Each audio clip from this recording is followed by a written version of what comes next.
Hello good morning friends. आप लोगों का स्वागत है हमारे यूट्यूब चैनल IMCC पर। आई होप आप लोग अच्छे होंगे। तो हमने पिछले वीडियो में बात किया था यंग का बीजगणित प्रयोग यानी कि यंग्स डबल स्लिट एक्सपेरिमेंट। इस एक्सपेरिमेंट में हमने बात किया था कि जो प्रकाश की जो तीव्रता होती है वह कभी महत्तम हो जाती है तो कभी न्यूनतम हो जाती है, कभी महत्तम हो जाती है तो कभी न्यूनतम हो जाती है।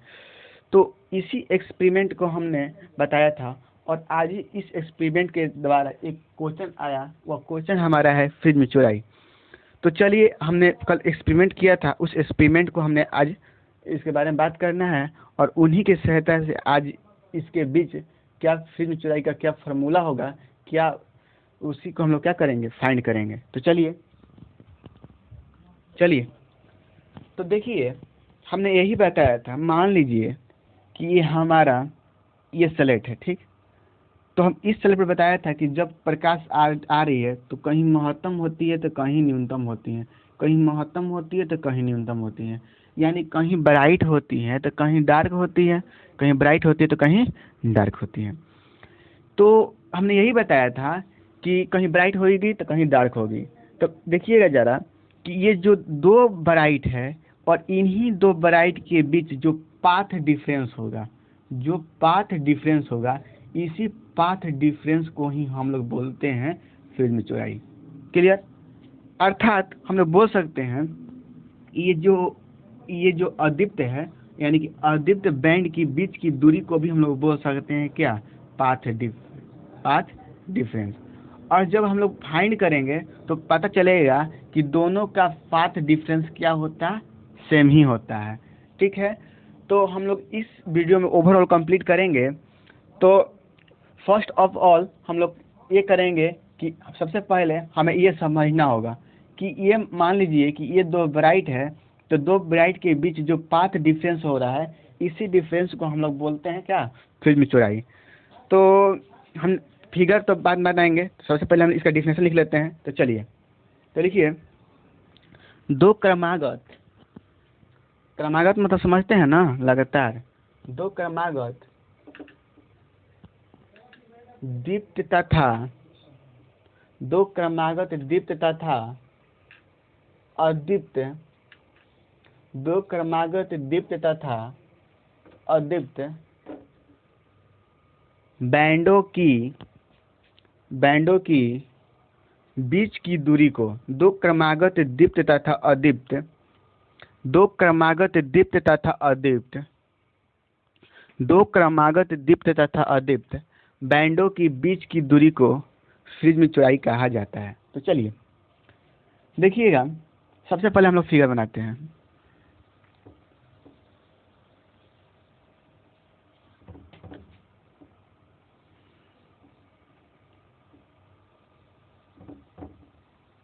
क्लियर? देखिए, इसमें दो छिद्र है, एक है S1, एक है इसमें S2। क्लियर? और ये आप लोगों का मान लीजिए P पर्दा या P स्लेट है, कुछ भी कर सकते हैं। और यहाँ पर बन रहा है नॉर्मल, इसको हम नॉर्मल कहेंगे। ठीक। अब देखिए कि यहाँ से S1 से जब ये S1 S2 दो छिद्र है, तो इससे जब वेव जाती हैं तो P पर जाकर मिलेगी और इससे भी कहाँ जाकर मिलेगी, P पर मिलेगी। क्लियर? और इनके बीच बनेगा एक नॉर्मल, तो इस नॉर्मल को हम लोग इससे इंडिकेट कर देंगे। क्लियर? अब देखिएगा कि यहाँ पर जो एंगल रिप्रेजेंट होगा, सेम एंगल यहाँ पर भी रिप्रेजेंट होगा, यानी कि ये एंगल इस एंगल के क्या होगा, बराबर होगा।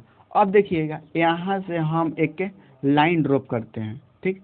और ये लाइन ड्रॉप करते ही यहाँ पर 90 डिग्री का एंगल रिप्रेजेंट होगा, तो यहाँ पर भी आप लोगों का 90 डिग्री का एंगल रिप्रेजेंट होगा। तो चलिए, यहाँ से यहाँ तक के डिस्टेंस को हम लोग मान लेते हैं D।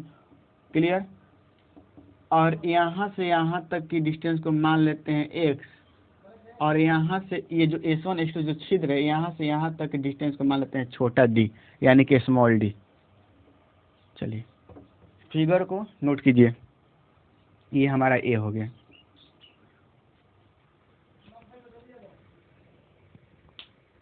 चलिए, हो गया होगा। अब देखते हैं, फिगर समझ गए होंगे। अब देखिए, अगर जो लड़का फिगर समझ नहीं आता, फिगर को फिर से मतलब वीडियो को पीछे कर देख लीजिएगा। अब देखिए हमने क्या बताया कि दो क्रमागत दीप्त तथा दीप्त। एक मिनट देखिएगा, अगर ही H2P है, ध्यान से देखिएगा, हम बनाते हैं, ठीक। देखिए H2P में से हम अगर S1P घटा देंगे तो देखिए क्या हमारा H2A फाइंड होता है। देखिए ये H2P है, अगर ये पूरा में से अगर हम ये S1P यहाँ से कट जाएगा तो क्या मिलेगा, H2A फाइंड होगा ना। तो चलिए अब देखिएगा, अब क्या करेंगे, यहाँ पर दो ट्रायंगल है, दोनों ट्रायंगल को हम लोग क्या करेंगे, सिमिलर करेंगे। जब दोनों ट्रायंगल को हम लोग सिमिलर कर देते हैं तो उनके जो भुजा होते हैं, जो साइड होते हैं, उस दोनों ट्रायंगल का क्या हो जाता है, अनुपातिक होता है। तो देखिए कि इसमें दो ट्रायंगल है, तो दो ट्रायंगल को सिमिलर करेंगे तो कौन सा ट्रायंगल है, ट्रायंगल एक है S1A S2 और दूसरा ट्रायंगल जो हमारा है वह हो गया PO, इसको नाम देते हैं C, यानी कि POC। क्लियर। तो देखिए दो ट्रायंगल को सिमिलर करना रहता है तो हमें दो एंगल चाहिए, तो दो एंगल चाहिए। तो देखिए यहाँ से एक यहाँ पर एंगल 90 डिग्री बन रहा है, यहाँ पर भी 90 डिग्री बन रहा है। तो चलिए इससे चलते हैं। तो इसमें एंगल क्या है, S1A S2 बराबर एंगल POC में क्या है, POC, यानी O के पास भी 90 डिग्री और A के पास भी 90 डिग्री। जिस एंगल को रिप्रेजेंट करना रहता है उसको हमेशा हम लोग कहाँ लिखते हैं, बीच में लिखते हैं। तो देखिए यहाँ पर A लिखें, यहाँ पर O लिखें, क्योंकि ये 90 डिग्री से इसलिए 90 डिग्री। फिर हमने बताया था कि ये एंगल जो होगा, यहाँ पर जो एंगल बन रहा है, इस एंगल के क्या होगा, बराबर होगा। यानी हम लोग लिख सकते हैं एंगल S1S2A बराबर है एंगल PCO, ठीक। यानी कि दो एंगल मिल गया, तो एंगल से चलेंगे तो ये दोनों ट्रायंगल जो हमारा हो जाएगा, यहाँ पर क्या होगा, सिमिलर हो जाएगा। यानी कि ये क्या होगा, सिमिलर, यानी कि समरूप हो जाएगा ट्रायंगल POC के। जब ये सिमिलर हो जाएगा तो इसके भुजा भी जो होते हैं क्या होते हैं, अनुपातिक हो जाएंगे। यानी कि भुजा कौन सा है, तो देखिए S1S2 का जो भुजा है वह S2A के अनुपातिक हो जाता है, और इसका देखिए जो CO है वह PO का भी क्या हो जाएगा, अनुपातिक हो जाएगा। क्लियर। यानी कि S1S2 जो है S2A का और CO जो है वह PO का। अब देखिएगा S1S2 का वैल्यू यहाँ बनाते हैं। S1S2 का वैल्यू क्या दिया है, हाँ दिया है, क्या दिया है, D। तो D हम लोग लिख देंगे, और हमें S2A फाइंड करना है इसलिए हम S2A लिखेंगे। अब देखिएगा CO का वैल्यू क्या दिया है, यहाँ से यहाँ तक बड़ा D है, और PO का वैल्यू क्या है, X है। तो चलिए यहाँ से हम लोग क्या करते हैं, S2A निकालते हैं। तो S2A गुना D हो जाएगा यहाँ पर XD, और यहाँ से D निकाल लेते हैं तो हमारा हो जाएगा, सॉरी S2A निकालते हैं, फाइंड करते हैं तो हो जाएगा XD/S2A। क्लियर। चलिए यहाँ से हम S2A निकाल दिए तो क्या आया, XD/S2A। तो चलिए इतना कॉपी में नोट कीजिए, फिर आगे बढ़ते हैं। अब फिगर काम नहीं है तो फिगर को हम लोग मूव करते हैं। चलिए इतना हो गया होगा।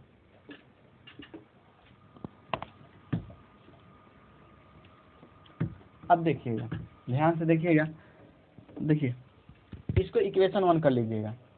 चलिए सबसे पहले चलते हैं दीप्त बैंड के लिए। दीप्त बैंड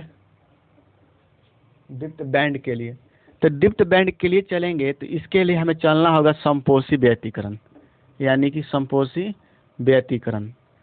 तो हमने समपोषी व्यतिकरण से चलेंगे तो इसके लिए हमने आवश्यक शर्तें बताया था। क्या बताया था कि S2A जो होता है वह होता है m लैम्डा, और m का जगह आप लोग कोई भी डिजिट लिख सकते हैं, 1 2 3 ले सकते हैं। इसको इक्वेशन 2 कर दीजिए। चलेंगे समीकरण 1 तथा 2 से। तो देखिए समीकरण 1 तथा 2 क्या है, अब ये मत पूछिएगा ये कहाँ से आया, क्योंकि हमने जब समपोषी व्यतिकरण पढ़ाया था तो ये फार्मूला को हमने फाइंड किया था। तो समीकरण 1 तथा 2 में देखिए S2 बराबर है तो ये हट जाएगा, मिलेगा क्या, XD/S2A इज इक्वल टू होगा m लैम्डा। क्लियर। और यहाँ से हम लोग x निकालेंगे, x फाइंड करेंगे तो होगा m लैम्डा, देखिए सॉरी यहाँ पर एक लाइन यहाँ पर देखिए H2 नहीं होगा, D ना होगा, क्योंकि H2 यहाँ डी होगा ना, तो समीकरण 1 तथा 2 चलेंगे तो H2 कट जाएगा, तो होगा क्या XD बाई बड़ा D और ये हो जाएगा m लैम्डा। अब देखिए यहाँ से x फाइंड करेंगे तो XD बराबर हो जाएगा m लैम्डा, और यहाँ से x फाइंड करना है तो ये d जो है मल्टीप्लाई में तो इधर आएगा तो क्या में होगा, भागा में। चलिए यानी कि यहाँ अब क्या कर सकते हैं कि जहाँ m है वहाँ पर हम लोग कोई भी डिजिट ले सकते हैं, 1 2 3, चलिए 1 2 लेते हैं। चलिए हो गया होगा। अब देखिए हम लोग क्या करते हैं, m की जगह हम लोग लेते हैं 1 2 डॉट डॉट डॉट। अगर हम 1 लेके चलेंगे तो क्या होगा, देखिए अगर यहाँ पर 1 रखेंगे तो हो जाएगा लैम्डा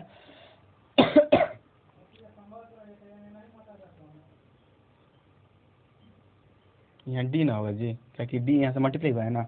तो देखिए अब यहाँ पर हम लोग क्या करेंगे, 1 रखेंगे तो हो जाएगा लैम्डा डी बाई डी। ठीक, अब देखिए x2 लेके चलेंगे, 2 मान रखेंगे, यहाँ पर 2 रखिएगा तो हो जाएगा 2 लैम्डा बाई डी। ठीक, आप 1 रखिएगा m के जगह पर तो यहाँ पर लैम्डा डी होगा, लैम्डा डी बाई डी, और 2 रखिएगा तो 2 लैम्डा बाई डी होगा। अब देखिए कि यहाँ पर क्या होता है, हमने पढ़ाया था कि फ्रिज में चौड़ाई क्या होता है, दोनों का अंतर होता है, यानी कि ओमेगा बराबर हो जाएगा x2 माइनस x1। तो ओमेगा इक्वल टू हो जाएगा x2 का वैल्यू क्या है, 2 लैम्डा डी बाई डी है, और x1 का वैल्यू क्या है देखिएगा, लैम्डा डी बाई डी है। तो चलिए यहाँ से हम लोग क्या होता है डी एलसीएम लेते हैं, और 2 लैम्डा डी में से 1 लैम्डा डी घटा देंगे तो क्या होगा, लैम्डा डी। चलिए ये हमारा हो गया 2 दीप्त बैंड किया, क्या 2 दीप्त बैंड का ये हो जाएगा हमारा फ्रिज में चौड़ाई, किसके लिए, दीप्त के लिए, यानी कि ओमेगा इक्वल टू हो जाएगा लैम्डा डी बाई डी। चलिए हो गया होगा। अब चलते हैं अदीप्त बैंड की फ्रिज में चौड़ाई चलेंगे। तो अदीप्त के लिए चलेंगे तो हमें चलना, देखिए अदीप्त बैंड के लिए, अदीप्त बैंड के लिए चलेंगे तो इसके लिए हमें चलना होगा विनाशी व्यतिकरण से, विनाशी व्यतिकरण से। तो विनाशी व्यतिकरण क्या कहता है, H2A बराबर होता है 2m minus 1 into lambda by 2, यही आवश्यक शर्त होता है विनाशी व्यतिकरण के लिए। तो आप लोग देख लीजिएगा, तो इसको इक्वेशन हम लोग 3 करते हैं।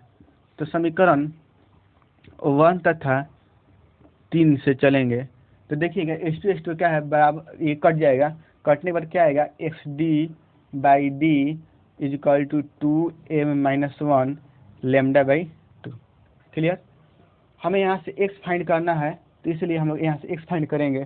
तो चलिए, तो XD इज इक्वल टू हो जाएगा 2m minus 1 lambda D by 2। Clear, चलिए कॉपी में नोट कीजिए यहाँ तक। चलिए हो गया होगा। अब देखिए हम लोग क्या करेंगे, यहाँ से हमें x फाइंड करना है तो x इक्वल टू हो जाएगा 2m minus 1 lambda D by, ये हो जाएगा मल्टीपल डिवाइड हो जाएगा तो 2d। चलिए m की जगह हम क्या ले सकते हैं, 1 2 डॉट डॉट कुछ भी ले सकते हैं, यानी कि 1 रखिए तो हो जाएगा, देखिए 2 m की जगह पर 1 रखिएगा तो 2 गुना 1 2, 2 में से 1 जाएगा तो क्या हो जाएगा 1, यानी कि आएगा लैम्डा डी बाई 2d। इसी तरह x2 लेके चलिएगा तो यहाँ 2 रखिएगा तो 2 2 नहीं 4 में से 1 जाएगा 3, यानी कि 3 लैम्डा डी बाई 2d। ठीक, अब देखिएगा अदीप्त के लिए निकाल रहे हैं तो इसलिए ओमेगा बराबर होगा x2 माइनस x1, यानी कि ओमेगा इक्वल टू हो जाएगा 3 लैम्डा डी बाई 2d, और ये हो जाएगा x1 बराबर देखिए लैम्डा डी बाई 2d। चलिए कॉपी में नोट कीजिए। अब देखिए ओमेगा इक्वल टू यहाँ एल्सियम होगा 2d, और क्या करेंगे 3 लैम्डा डी में से हम लोग लैम्डा डी घटा देंगे तो ओमेगा बराबर होगा 2 लैम्डा डी बाई 2d। यहाँ से 2 से 2 कैंसिल, यानी कि आ गया omega is equal to lambda D by D. Also हमने अभी प्रूव किया था दीप्त के लिए, तो यही फार्मूला फाइंड किया था, यही फ्रीम चौड़ाई निकाला, ओमेगा बराबर लेमडा बाई डी। और अभी हमने अदीप्त के लिए निकाला, तो यही फार्मूला फाइंड किया, लेमडा डी बाई डी। यानी कि दोनों तथ्यों में हमारा क्या होता है, फ्रीम चौड़ाई सेम होता है। तो ठीक, तो एग्जाम में और आ जाएगा दीप्त और अदीप्त बैंडों का फ्रीम चौड़ाई क्या होगा, तो आप लोग ध्यान दीजिएगा, ओमेगा इज इक्वल टू होगा लेमडा डी बाई डी। तो कॉपी पे नोट कर लीजिए और इससे बार बार रिवीजन कीजिए, कहीं भी दिक्कत हो तो आप हमसे बोलिए, फिर हम इसके बारे में बात करेंगे। तो चलिए मिलते हैं अगले वीडियो में, आज के लिए इतना ही, ठीक है, टेक केयर, ओके।